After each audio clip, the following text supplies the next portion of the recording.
This week's message is called Hypocrite, Those Who Claim God But Reject His Ways.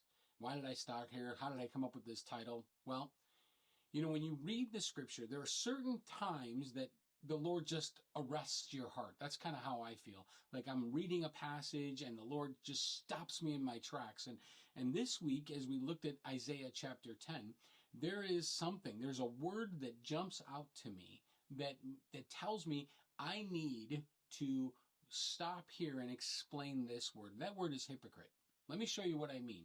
We're going to look at Isaiah chapter 10. I'm going to read it to you real quick. Woe to those who enact evil statutes, and to those who constantly record mischief, so as to turn the poor away from their cause and rob the afflicted of my people of their justice, so that the widows may be their spoil and that they may plunder the orphans. Now, what will you do in the day of visitation and in the devastation which will come from afar? To whom will you flee for help? And where will you leave your glory? Nothing remains but to crouch among the captives or fall among those killed.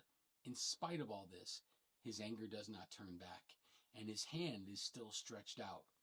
Woe to Assyria, the rod of my anger, and the staff in whose hand is my indignation.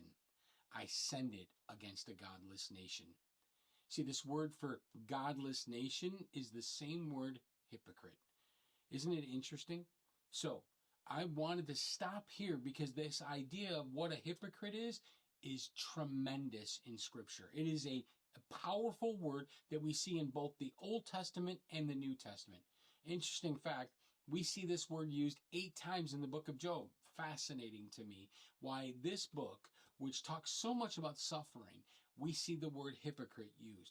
We see the word hypocrite used by Yeshua in the New Testament. And next week, as we actually dig into Isaiah 10 and the New Testament, you're going to see why.